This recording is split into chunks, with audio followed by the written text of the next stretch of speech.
smarter than a Republican. Jasmine, not to be confused with Davy Crockett, says she'll take on the best. When you bring up the idiot known as Elon Musk, he knows how to hire smart people, but don't conflate that and believe that he is the genius, because he ain't. It says a lot when you literally are supposed to be the leader of the free world and you're worried about a rising sophomore in the house. Yeah. I'm just saying. Yeah. Or you wish she was on your side. He also called you low IQ. I'm sure you're aware of that. Would you be willing to take an IQ test publicly, head-to-head against the president of the United States? Absolutely. Jazzy said she'd win a battle of wits with DJT, and Musk ain't a genius. Really? Where'd she get her confidence? You would win a battle of wits with Donald Trump. I'm sorry, sis, but Donald Trump is going to cook your ass. The only way Jasmine Crockett can run out of there is she just starts getting belligerent, just start trying to have those little zinger jokes, like, you know, Senator Hot Wheels or something. If she can come up with the jokes like that, maybe she could save face, and maybe the Liz will give her that, oh, yeah, she sure did get under his skin, you know, like they did with Kamala Harris, you know, no substance, but all performance. Now, it is a little hilarious how she would say that, though. I mean, like, please challenge that man, Donald Trump, to actually know what? Shoot, challenge Stephen Miller. Like, why not? Because it does kind of seem like these Dems have a whole lot of talk, but they don't ever want to come on, well, Fox News to debate their standpoints. And I'm gonna be honest with you, she could easily do it. Get on to Fox News. She can easily get on to, I don't know, Daily Mail, any right-wing platform. Shit, she can even hit me up, and I'll run circles around her. It'd be quite easy if it's Jasmine Crockett or AOC. I actually wanted to be an anesthesiologist. So I've always been really good at math and science, but I didn't want to talk to people. You wanted to put people to sleep, and you kind of are doing the opposite thing now. Yes, I want them to be woke now. Democrats like Crockett keep telling us how smart they are. But where's the proof? What's one good idea Democrats have had in the last 20 years? Name one. They're great at telling other people what to do, but why does anyone listen? The people telling you what to do have never done a thing, and it's starting to sink in. Yeah, I know, like Bernie Sanders has all this like protesting, has all this fight the oligarchy, rallying them. But when it comes to passing bills, I mean, my man ain't really did too much. Net favorable rating since the 90s. What do you think's driving that? Why are Democrats so relatively unpopular? A sense that Democrats were cultural elites. On how they talked, issues they cared about, all the DEI programs. And so essentially, I think the vast majority, a lot of people in America in the middle of the country thought Democrats were looking down on them. Yeah. And they weren't competent to govern. There's another word for that: snobs. We live in a representative republic. Politicians are at least supposed to pretend to represent the people. The country says, we don't want DEI. Democrats say, yeah, you do. The country says, we don't want gay porn in kindergarten. And the Democrats went to the Supreme Court and said, yeah, you do. Pride Puppy was the book that was used for the pre-kindergarten curriculum. That's no longer in the curriculum. That's the one where they are supposed to look for the leather and things and bondage, things like that. It's not bondage. It's a woman in a leather. Sex worker, right? No, that's not correct. No. I thought, gosh, I read it. It's a drag queen. Drag queen and drag queen. Drag queen. Imagine going all the But nobody's doing that, guys. Why are y'all lying about these books? Nobody's putting these sexual books in children's schools. Ta-da. I mean, every time y'all say, oh, this isn't happening, it turns out to actually be happening. Y'all got to get tired of being wrong at a certain point. all the way to the Supreme Court to demand drag queens in kindergarten. Catholic parents, Jews, Muslim parents all said no. The Democrats said, hey, we're going to teach your 6-year-old about gay sex, whether you like it or not. The country in a landslide election said, we don't want boys in girls' locker rooms. And Democrats said, you're all bigots and we'll see you in court. I'd like to announce that I'm suing the President of the United States, Donald Trump, and Attorney General Pam Bondi and the United States Hold on. Are you serious? Hold on. No, ain't no way. Ain't no way. I have to hear that one more time because ain't no way somebody just said that. And to represent the people. The country says, we don't want DEI. Democrats say, yeah, you do. The country says, we don't want gay porn in kindergarten. And the Democrats went to the Supreme Court and said, yeah, you do. Pride Puppy was the book that was used for the pre-kindergarten curriculum. That's no longer in the curriculum. That's the one where they are supposed to look for the leather and things and bondage, things like that. It's not bondage. It's not bondage. It's a woman in leather. Sex work, right? No, that's not correct. Hold on. So pretty much he's arguing that, yo, this is a sexual book. And the other guy's like, no, it's not. No, it's not. It has nothing to do with sexuality. I'm like, yeah, it does. Yes, it does, my friend. And like, what are you talking about? He's like, be fair, react. Oh, he said, shout out to my man. He says, oh my God, wow. He says, all right, be fair, react to Buttigieg on it. Oh, okay. So be fair, react to Buttigieg on Andrew Schultz. I dare you. I mean, sure, why not? I would now, all video recommendations are $10 and up. But hey, I'll take a look at it. I'll see if it's interesting enough. But we do got a program here, and I do appreciate you for tuning in, my man. And Andrew Schultz, now to comment on that, man, he's actually pretty freaking funny, and I do like his perspective on things. So why not? I'll look it up. And you saying he was on Andrew Schultz, and what's his name? Buttigieg? It's a woman in a leather. Sex worker, right? No, that's not correct. No. I thought, gosh, I read it. It's a drag queen. Drag queen and drag queen. Drag queen. Imagine going all the way to the Supreme Court to demand drag queens in kindergarten. So that's not a sexual book. I'm just saying, though. It's like, hold on. Talking about leather boots, bondage gear, cross-dressing to kindergartners. But, that's not happening, Seth. What are you talking about? There's a whole Supreme Court case about it. A whole Supreme Court case about it, guys.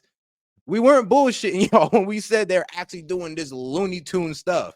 They're actually like out of their effing minds. Trying to make the kids gay, man, just like the frogs. Catholic parents, Jews, Muslim parents all said no. The Democrats said, we're going to teach your 6-year-old about gay sex, whether you like it or not. The country in a landslide election said, we don't want boys in girls' locker rooms. And Democrats said, you're all bigots and we'll see you in court. I'd like to announce that I'm suing the President of the United States, Donald Trump, and Attorney General Pam Bondi, and the United States Department of Justice. Here is the opening line of our lawsuit. Minnesota brings this lawsuit to stop President Trump and his administration from bullying vulnerable children in this state. We will not participate. I'm sorry. Wait, hold on. Bullying students in y'all state with what? In this shameful bullying. Tampons AG is taking Trump to court, so high school girls have to shower with boys. Yo, I pray to God that's not his position. I low-key like sit there and look at y'all Dems like, do you not see how this is still a losing position? Like, what was it? I think the governor of Maine is getting sued over the fact that she has yet to stop the whole transgender BS of that. Women can play in men can play in women's sports. Like, come on, guys. You guys got to admit there is some of y'all politicians that is a bit out of line. You only agree with them because they hate Trump. But outside of that, I'm pretty sure you don't agree with how these guys think. I would hope not. Bigots, and we'll see you in court. I'd like to announce that I'm suing the President of the United States, Donald Trump, and Attorney General Pam Bondi, and the United States Department of Justice. Here is the opening line of our lawsuit. Minnesota brings this lawsuit to stop President Trump and his administration from bullying vulnerable children in this state. We will not participate in this shameful bullying. Tampons AG is taking Trump to court, so high school girls have to shower with boys. This is the party who said, believe all women. And all women said, get these guys out of the showers. They're creeping us out. And then they called them transphobic and problematic. Like, yeah, I know. But believe all women. But we're the party of women. We're the party for women. But y'all take opportunity away from women, and then you let women get brutalized in certain situations with these transgender women. You let their space be invaded by men who just throw a wig on. So how do y'all respect women again? Like, please. Because it kind of sounds like the conservatives respect women more than the liberals do, to be quite honest. This is the party that said college boys, before they kiss their girlfriends, have to ask for consent. And now they're saying boys can just waltz into the girls' locker room, strip down, and no doesn't mean no. These snobs think they know better than the president, and not just Trump. A new report in the New York Times says Joe Biden didn't want men playing in women's sports. But Susan Rice told him, yeah, you do. Guess who won that debate? Not Joe. Susan Rice overruled the president of the United States. These snobs told you you were a gullible rube if you thought Joe Biden was lost in an Italian field. He was just going to go shake some hands of the parachuters. You've probably never even been to Italy, you country bumpkin. You don't even know how it is there. Not an iota of shame is entered into their brain. A CNN journalist asked a new media journalist who just got credentialed to the White House this. Listen. You don't deserve to be here because you're not a real journalist. What's your response to them? Well, I'm pretty sure the group of people in there spent, 4 years covering for someone who was essentially dead, and that's being charitable in my description of the president by the name of Joe Biden. So to all those people who are apoplectic over having new media voices, you guys failed, and that's why we're here. Yep. CNN journalists are so fixated on their title that because let's be real, like y'all Dems, y'all voted for Biden, but I mean, sad reality is y'all voted for the man, but he wasn't the one running the president. Like he wasn't the one running the office. That man was not running America. Maybe, you know what, I'll give it. Maybe he was running America the first year, but after that, it's been his administration. There's no way you guys can sell to me that this man being like losing his mental faculties day by day, damn near every time we see this man, he looks more and more senile. You're not going to tell me that man was running the United States. So basically, you guys want to complain about unelected officials, but you guys voted for a man who left the country to unelected officials. Huh. That is absolutely hilarious. I mean, the hypocrisy of the Democratic Party is hilarious. Never realized other people were doing your job and doing it better. The only real credential for a journalist is honesty. Just because you have a CNN business card doesn't make you a journalist. It just means you work for CNN. Snobs are obsessed with status. Journalists are obsessed with truth. Jake Tapper, about to release a book about the Joe Biden cover-up. Jake Tapper, he's acting like he discovered the cover-up, even though the whole country knew about it while he was denying it. We finally have a president who's alive, and these snobs say the president's just better off dead. Did you like the 4 years of auto pen? Did you like the 11? Yeah, actually, the markets did, the economy did. Yes, actually. No one's wages went up, and you had 11 million illegal aliens come into this country.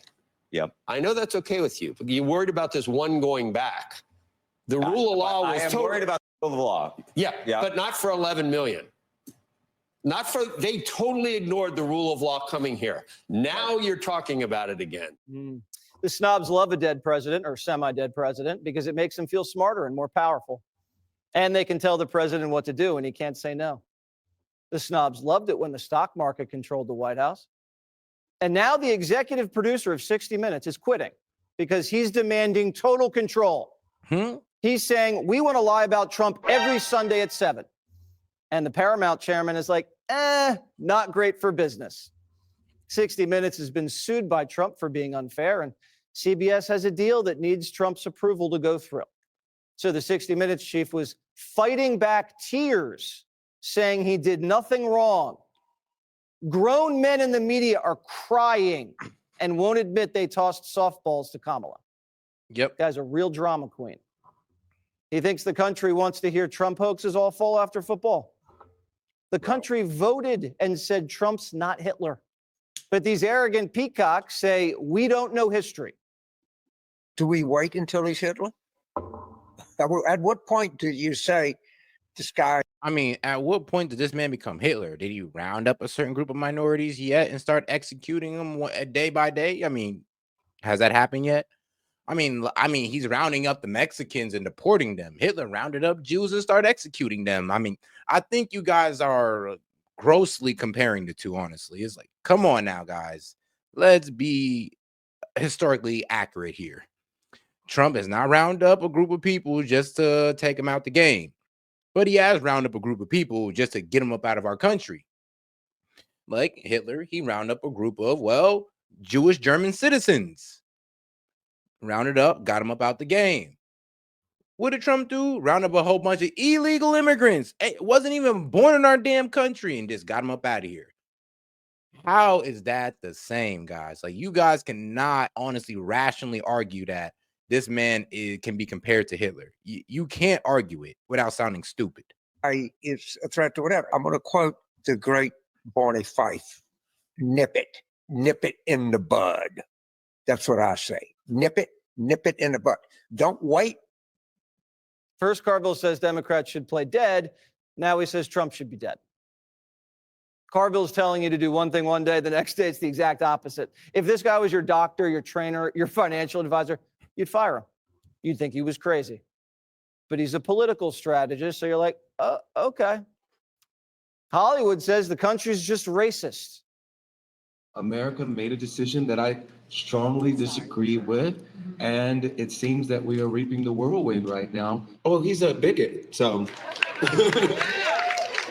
It's a belief that there's a... Funny how nobody ever challenged these guys. Like I said, they let these celebrities come on here like John Legend, say whatever without being challenged. Like, bro would sit down in front of me. I'd be like, oh, how's he a bigot? What bigoted things that he did? Because did you vote for Joe Biden? All right, cool. Well, Joe Biden was a bigot as well. And you ain't care about that. So bigotry was one of the main reasons you voted against Donald Trump. Then you're not really making too much sense here. Hierarchy of racial groups, and that his group is superior, genetically superior. He believes that. Whenever he talks about... When has that man ever said white power, whites over everybody? When has he ever said anything like that? Like, please, when has he ever pulled a Clayton Bigsby on us? Competence and qualifications, any white man will do for him. More minorities voted for Trump than any other Republican in 20 years.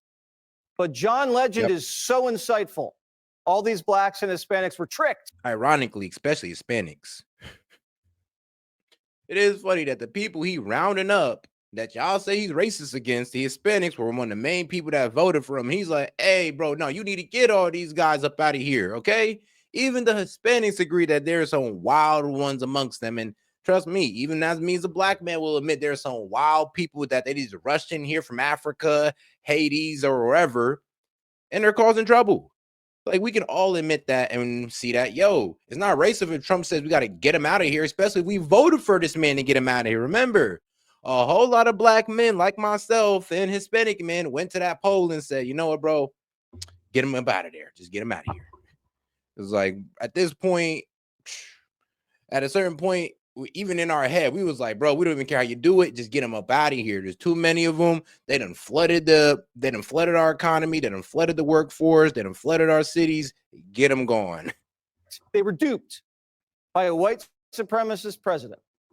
If only they had the emotional antenna of John Legend, a singer. Snobs usually traffic in the superficial and can't see who people really are and what really motivates them. Most of the country has a connection to Trump that goes much deeper than race. They trust him. They trust his track record, and they trust his vision for the country because he believes that they love him as much as he loves them. I mean, I'm gonna be honest with y'all. I don't think all that. Honest, I just see him like as a coach, the coach who laid out his plays, like, and sorry, making it like sports, but it was almost like we was voting on which court or which coach you want to pretty much elect to run the game. That's pretty much what we did. We elected Donald Trump because he showed us the game plan. He said, this is where we're trying to go. This is what we're going to implement. And this is how we're going to tackle it. And we're going to go out there and tackle it day one. And that's what he did. That's exactly what he did. Kamala laid out her game plan. We wasn't feeling it. That's all it is. And here's the problem, though. The libs who are mad, well, you weren't listening to Trump's game plan, because I guarantee you, if Kamala Harris was president, nothing she would have done would have surprised me or honestly outraged me, because she laid it all in front of us, just like Trump did. But except, guess what? We listened to Kamala, but y'all didn't listen to Trump. Among those who voted for Donald Trump, they're going to back him no matter what happens. If the markets go down, they should have gone down. They were too high priced. If countries stop doing business with us, it doesn't matter, because we shouldn't be doing business with them. that the Trump voters are willing to justify just about anything that Donald Trump does because they are truly loyalists. And I've never seen anything like this in my political career, that kind of commitment to a president, even in bad times. Those who voted for him are still behind him, and they will justify just about anything. The president doesn't It's not justification. That's the funniest part. Like, y'all think it's justifying, but it's not. We're just letting you know what the plan is because he already told us the plan. Him and his old team came out and told us what the plan was with this tariffs and all that good stuff. So it is kind of funny how y'all were honestly surprised about the tariffs when he'd been talking about it well before he was elected. He even talked about how we were going to use them to bring these countries to negotiate. That's why all of us were cheering for the tariffs, and we were cheering when these countries came to negotiate while y'all were saying he folded. I mean, trust me, we knew what it was. Y'all don't, and that's okay because you don't know the plan. Because if you'd have knew the plan and you'd have understood that, oh, yeah, the only reason he took back those tariffs is because these countries actually stepped up and said, okay, we'll cut the BS. Man, it kind of sucks. It does suck talking to the libs sometimes because it's like, bro, if y'all were honestly like looking at both sides, you wouldn't be having this conversation. If you honestly looked and listened to both sides. Talk down to the country. He gained their respect because he punched the snobs in the face and gave the American people license to live their lives without being nagged, censured, and disrespected. Democrats thought they could just talk at you and win you over. Trump talks to you. And he listens. And even after a shellacking, Democrats don't want to talk to you. I don't really talk to people who voted for Donald Trump. Like, I don't need to talk to them. See? I mean, when y'all have that attitude, that condescending, narcissistic attitude that you're just so higher than somebody who voted for Trump, that's why y'all missed the play. That's why y'all don't know what's going on. So you guys, and this is why I literally do not listen to you when y'all talk about these tariffs that Trump got. Oh, he don't know what he's doing. I'm like, you weren't listening to this man anyway. You did not spend 1 second listening to this man. So why the hell would I listen to you? Because if we look at why would anybody listen to you if we all know that you have not spent at least 30 minutes listening to Donald Trump's plan? You ain't listened to one rally, one interview before the election, not one. All right, you have no right to talk about his policies. You're on the wait and see crowd because you don't know the plan. At the last election, 90 million eligible voters did not vote. That's a whole lot of people that we can reach. I think you should talk to people who voted for Trump. And the reason I think you should is because then you'll understand the why. And I think that's where Democrats just simply failed. Yes. They didn't know, they couldn't understand the why. So remember when Newsom told Tampon we need to understand the other half of America, and Tampon said, no, we don't. They should just go and crawl under a rock. Tampon was supposed to win the Heartland, and he just told the Heartland he's better than you. George Clooney has some more advice for Democrats after his last act in politics gave birth to Kamala. George is now telling Democrats they need better representatives with a sense of humor and purpose against charismatic Trump. Clooney's basically saying Democrat politicians need to be more like him. And if Clooney thinks he can be president, why doesn't he run? Actors, singers, lawyers, CNN, Tampon, they all know better. When the voters tell them something, they just sue. Yep. Wannabe anesthesiologist says the pioneer who's putting men on Mars is an idiot. It's comfortable to be a critic when you have no skin in the game. Bro. What many of these snobs don't get is that we're watching them take an IQ test every day. And every day for real. we see the score. Nah, for real though. It's like y'all kind of show us y'all intelligence every day, and it's low-key hilarious because y'all talk as if you're so smart, but then we're just like, all right, yeah, he's obviously missing information. Then when we correct y'all kind of show y'all narcissism by, oh, well, nobody can correct me. You're just wrong. You don't know nothing. I'm like, no, I'm just giving you information so you can come to I would say, a more reasonable perspective, or you could actually know what you're talking about if you're going to be talking about Trump's policies and what's going on.